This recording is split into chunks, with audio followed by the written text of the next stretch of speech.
The keynote address shall deliberate on the topic of AI, metaverse, and the super future.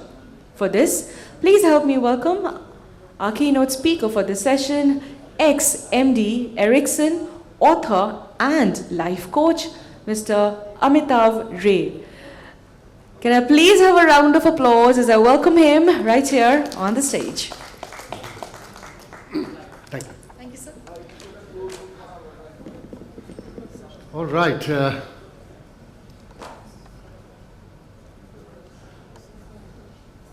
Good morning, everybody. I think we'll have some fun in this session. So over the next 30 minutes or so, we will talk about what is super future. You know, when I saw this topic first time, I asked somebody who is 8 years old and said that the super future to her was having as much as ice cream, free of cost, as and when she wants. I asked one of the grandparents of 84 years old, and she told me for her super future is if she can walk without any assistance. So super future is different in between this free ice cream to walking independently. It can be anything. So let's dive into AI, metaverse, and super future, and let's see what awaits us in the future. Okay, I think this is not moving. I will.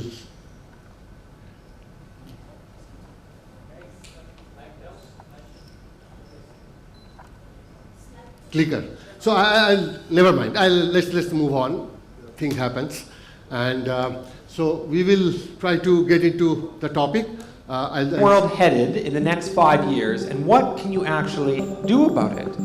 We already have the technology to read the inner voice in your mind, so imagine controlling your phone with your inner thoughts, writing your report without a keyboard, playing video games without a controller, or walking into stores that already know what you want to buy.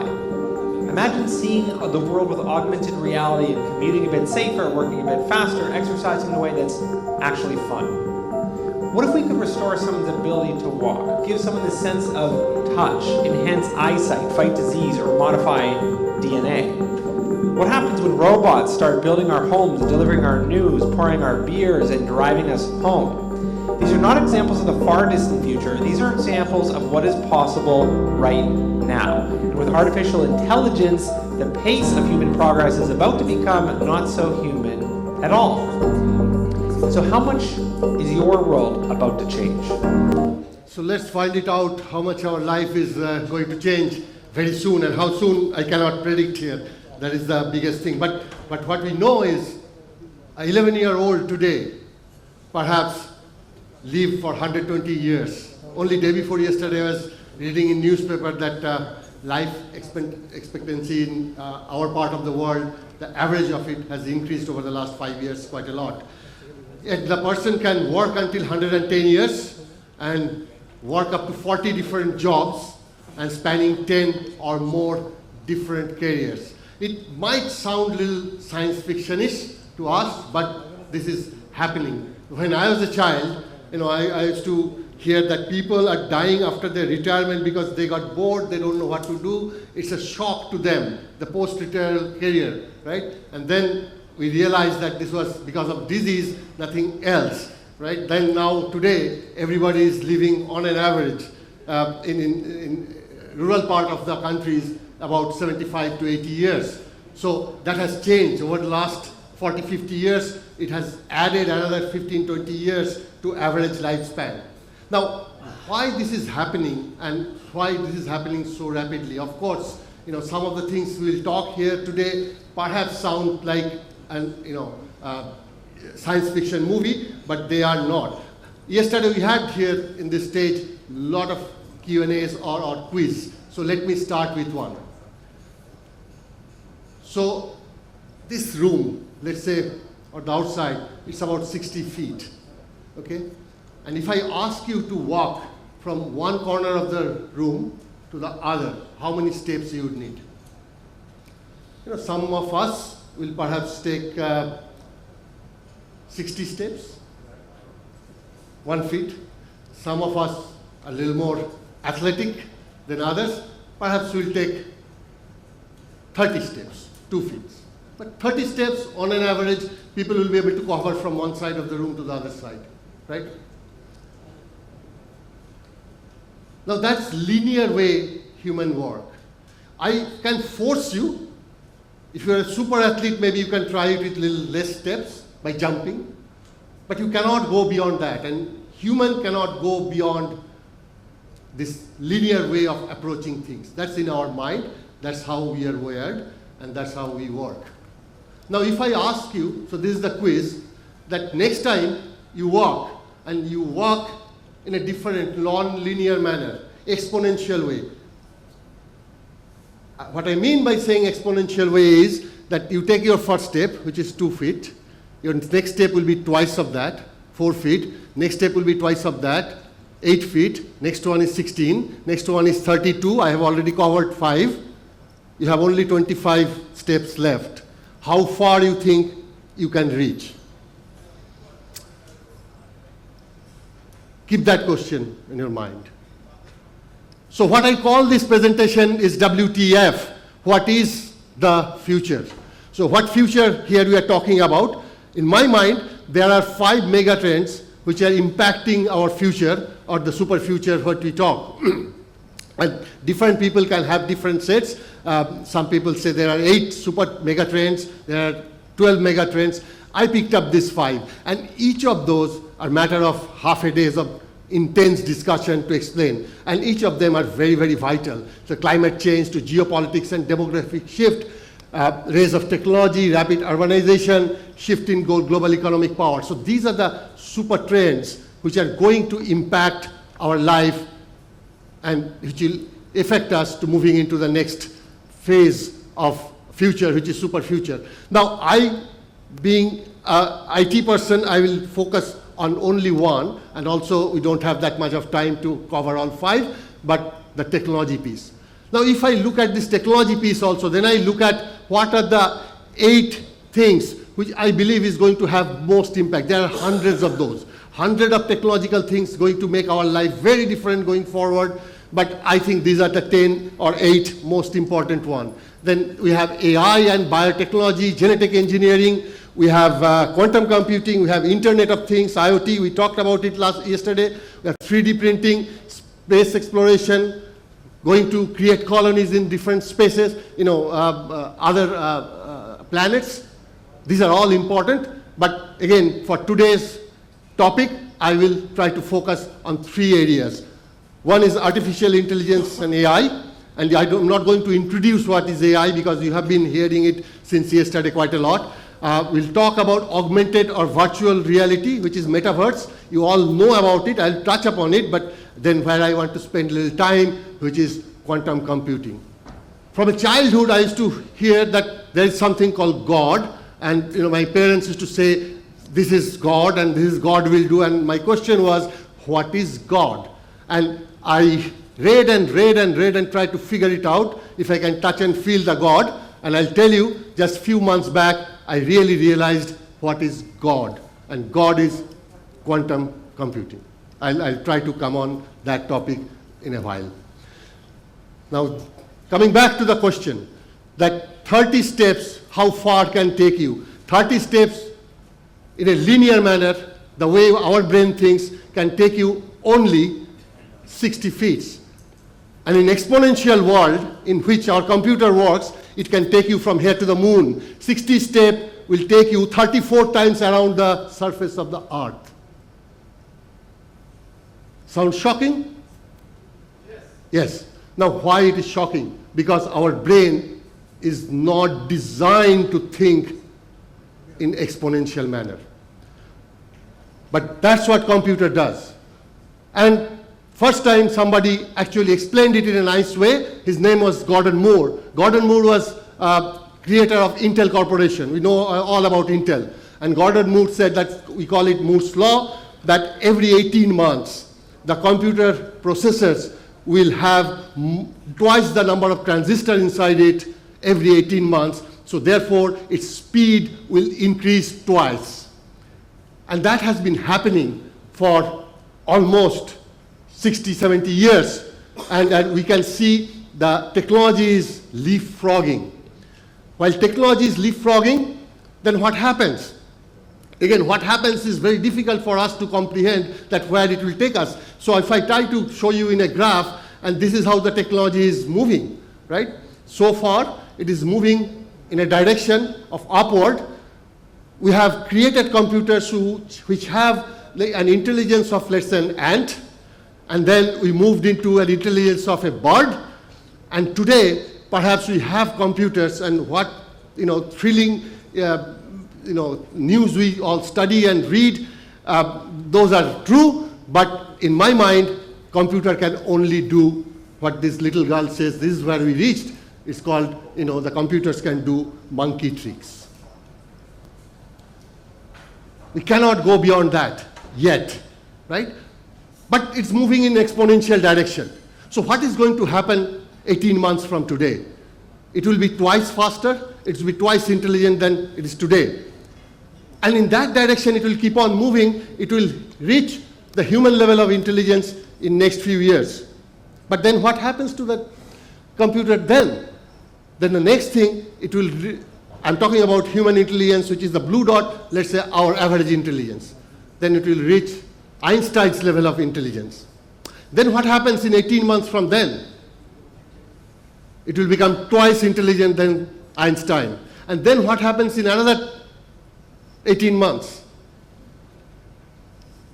We don't know. We don't know what is going to happen in another 18 months, but we know it's going to happen for sure. Very soon the computer will get that escape velocity, or the technology will get that escape velocity, which we cannot comprehend using our way of linear thinking, and then we'll reach a place we call it singularity, which means a single system will have way more intelligence than us, and it will be able to handle its intelligence on its own. It will teach on its own that what are the rules of the game, and then it becomes a little scary out there. I have been talking in different forums for last 20 years, and this is one chart is common in all my forums. And I was joking with somebody day before yesterday only, that how this is true. 20 years back I said, velocity of change will not be as slow as it is today. And I'm standing here saying the same thing today. And I'm sure 5 years down the line when I'll talk to some other conferences, I'll say the same thing. It seems it is overwhelming. We cannot handle it, but the fact of the matter is it's not going to be as slow as it is today. When I was a child, and then there was no telephone, there was no refrigerator at home, there was no television, and somebody would have asked me that you can have a television. I said, okay, you are kidding me, because you cannot put so many people inside a box. And today, with quantum computing, what we are thinking, that we will be able to replicate multiple of you, and all of you will be living simultaneously in different universes. We'll be able to create different universes, and okay, I'll come back to that. So the velocity of change is not going to be as slow as it's today. So what we have today, let's see this.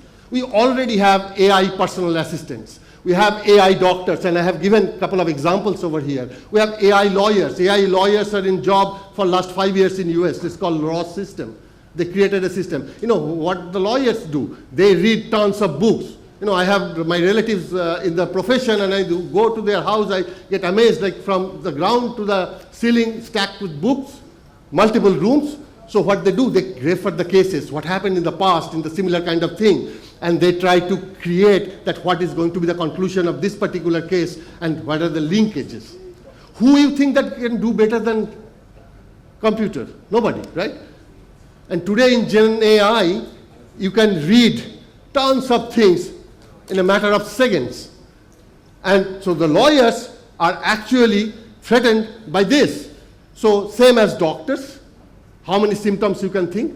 And who are the doctors? Like doctors, what they do, they read the symptoms, and then these people visit them, which you know as medical representative, and they tell them that for this symptom, this is a good medicine, and this is how it works. And they try to link it and give you prescribe that medicine to you. And I'm not talking about surgery, but if you talk about the surgery, the robotic arm surgery is very common these days. And it's better than, from precision perspective than human. So these are all the things we have. We have AI investors making investment on your behalf. We have Clearview AI, AI face recognition. It can recognize you as a person. So these are the things which we already have. What else we are going to work on? We are working on something called metaverse. And what is the metaverse? In a simplistic way, it is a replica digitally created, which of our universe, which basically implement the same set of laws and rules and the ways of working what we do in our physical world. So that is the metaverse. And metaverse, there are thousands of examples we can share here. Again, we'll perhaps not have time, that how it's going to change your world, how it's going to change your experience as a retailer, right? So people will see that what dresses are matching with my or attire I can wear, and I can put my VR goggles, and I can see myself wearing those dresses. I can select one from the cupboard, and then I'll see that myself, I'm wearing that particular attire. And that is how going to retail work in the future. Okay? And there are many examples. Like when we were a child, we used to read Roman history, right? And without having any clue about where Rome is and how that damn thing looks, right? So tomorrow's children will use this technology, and when they will read about Roman civilization, they will be placed in Rome, and they will feel that they can touch and feel, and they can see the things. So this is how metaverse is going to translate our life and society, or transform it in a very different way. So what are the factors which are implementing or creating challenges as well as giving us opportunity in creating such metaverse and creating such super energized artificial intelligence system? One is power. The power already exists a lot for our purpose. What we need today, it exists in computers. So the entire world or Earth population, if we ask them for one day that to do one calculation per second, so over 8 billion people, one calculation per second a day, what it can do, we have our supercomputers today, which is Cray Frontier, can do in just 1 second. So we have that kind of power. We have data, and we spoke about it yesterday during one of the panel discussion sessions, that our knowledge is doubling every year. So over the last 5,000 years, what data we created, we have created double of that data only in 1 year, last year. But here is a problem. Only 0.5% of that can be analyzed with the power we have today. And then, of course, intelligence. We are at ANI, narrow intelligence, artificial narrow intelligence. What I'm calling is, that monkey trick the computers can do, today's computer. Those are narrow intelligence. They can do a specific task. The next step is AGI. A lot of people talked about AGI yesterday, I heard. I'll try to make it simple for you. It's a artificial general intelligence. So all the examples in the previous chart I was showing, that some computer can do a doctor's job, some computer can do a lawyer's job. AGI will gather of everything, consolidate in one system. So basically it will start behaving like human, like you can think of this, you can think of that as well, and then try to link those thought processes and give you better recommendation. And then, of course, ASI, which is artificial super intelligence, which I'm talking about is beyond that point when computers can start thinking on their own.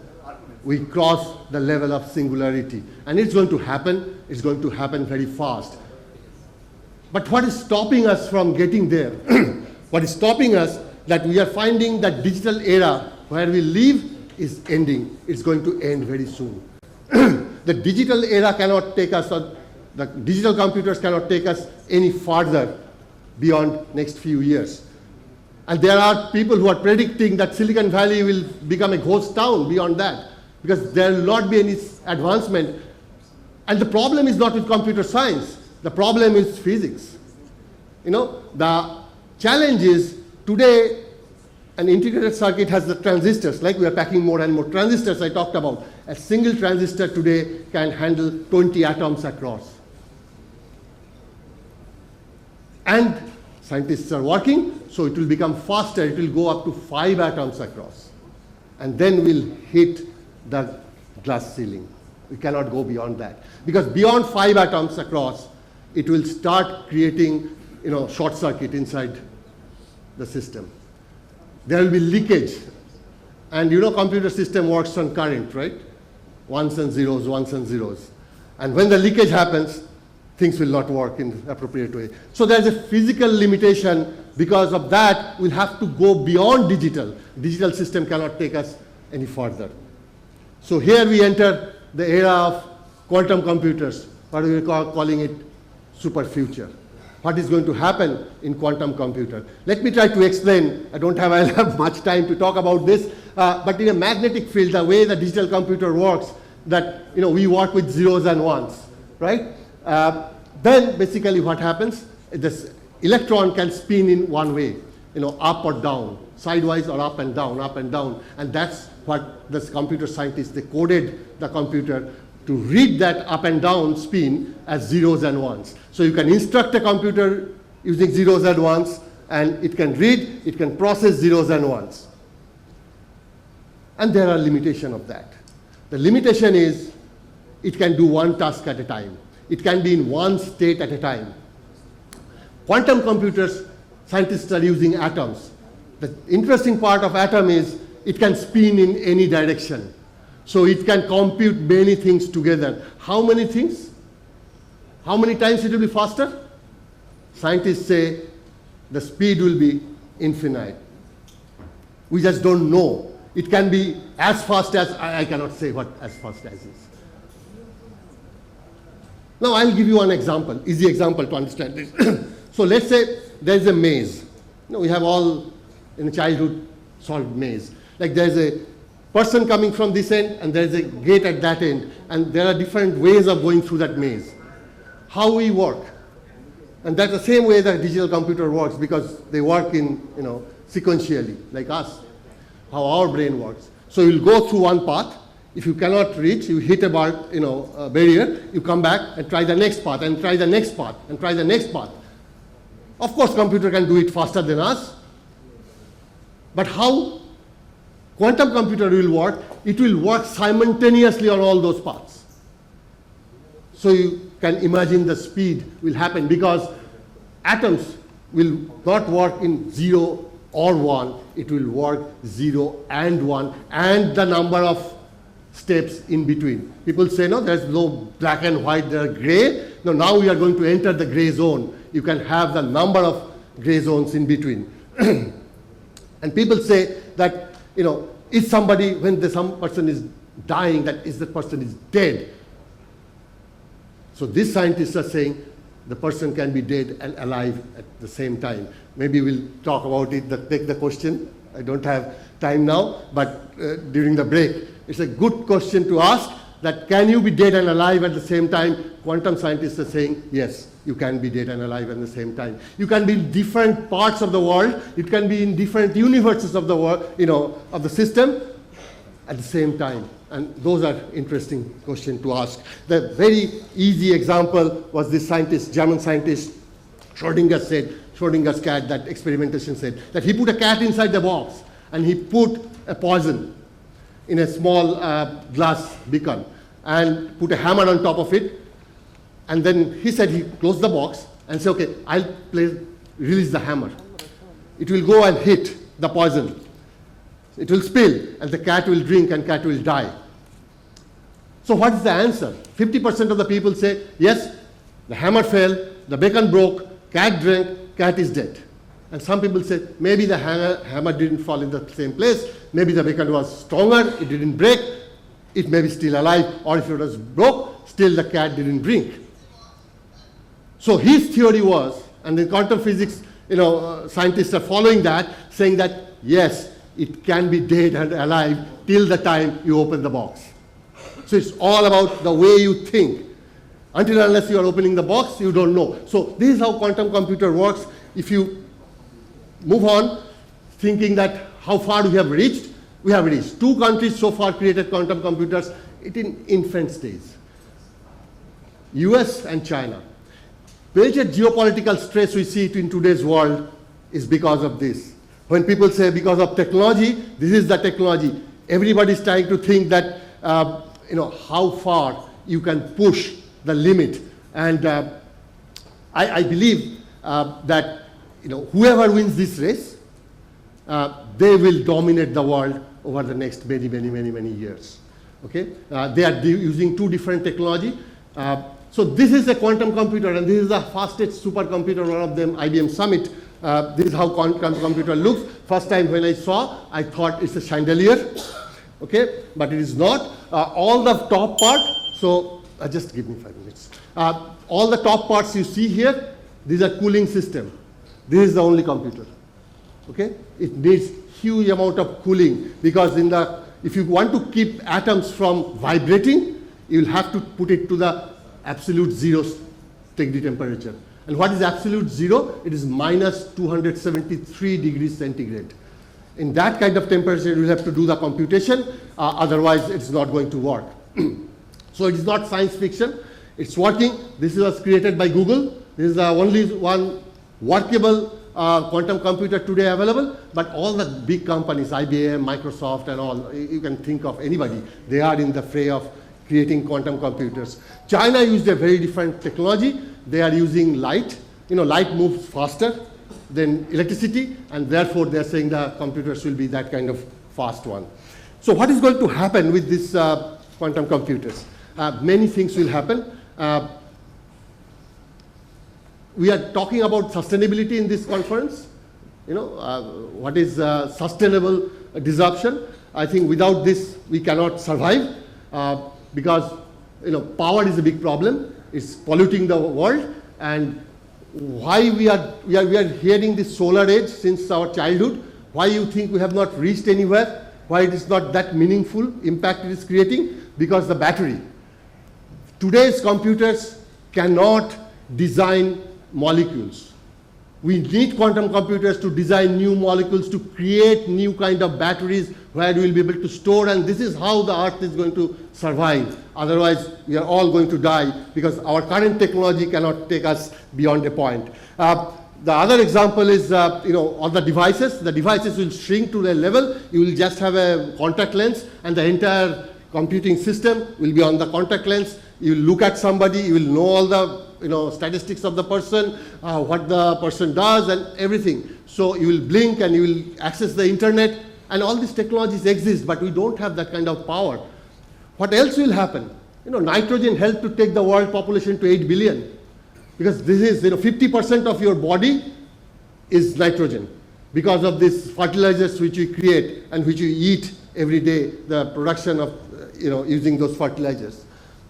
But it cannot scale beyond that because the world's 1% of our power consumption is consumed by the fertilizer plants. It's not sustainable. So again, the quantum computer is going to help us to design the new molecules which will help us to solve this problem and fight against climate change. The other thing is rapid identification of molecules will help us a lot in terms of creating new medicines. The cancer, which is the biggest worry of today, I can tell you in another 10, 15 years, it will be a past or a history we'll read in book. Because of these computers, they will do so much of powerful testing and creation of molecules. It is going to help us to detect and solve the problem of cancer.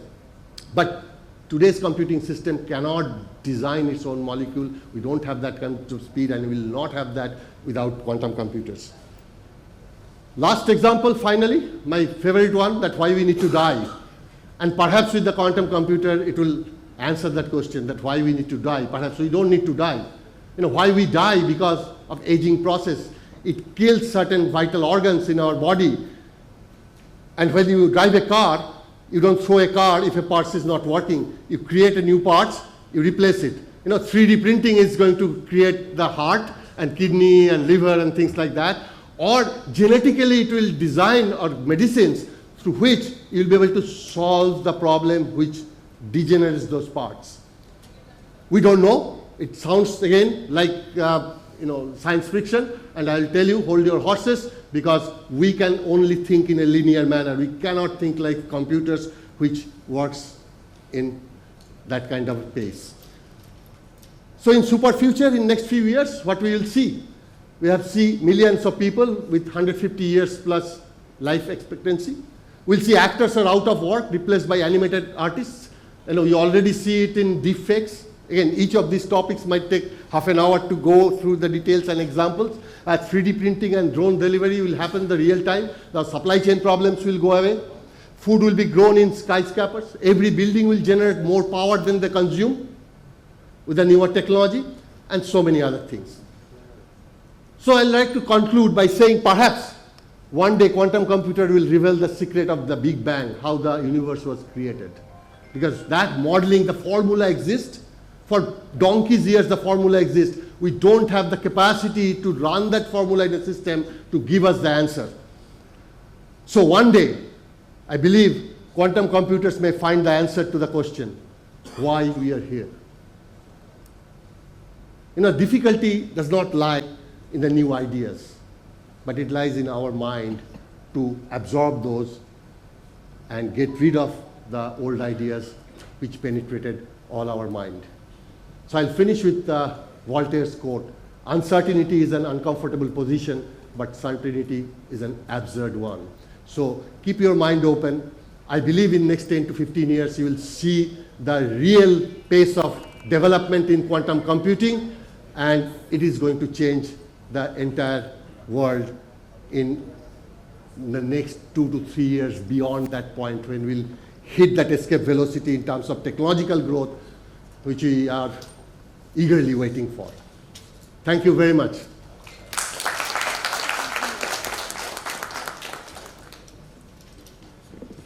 Well, very honestly, Mr. Ray, I was enticed.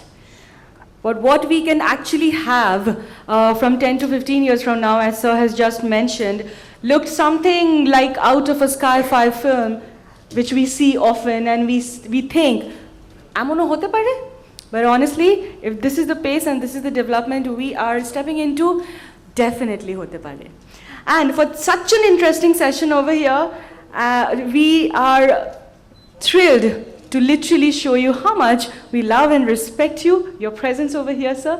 And to felicitate that, may I now please invite and request our chairman of Council for Communication and IT, SARC, CCI, Mr. Shafqat Haider, back on the stage. And I would request Mr. Haider to kindly felicitate Mr. Ray here. And আমি সবাইকে অনুরোধ করব একটু জোরে করতালি দিয়ে।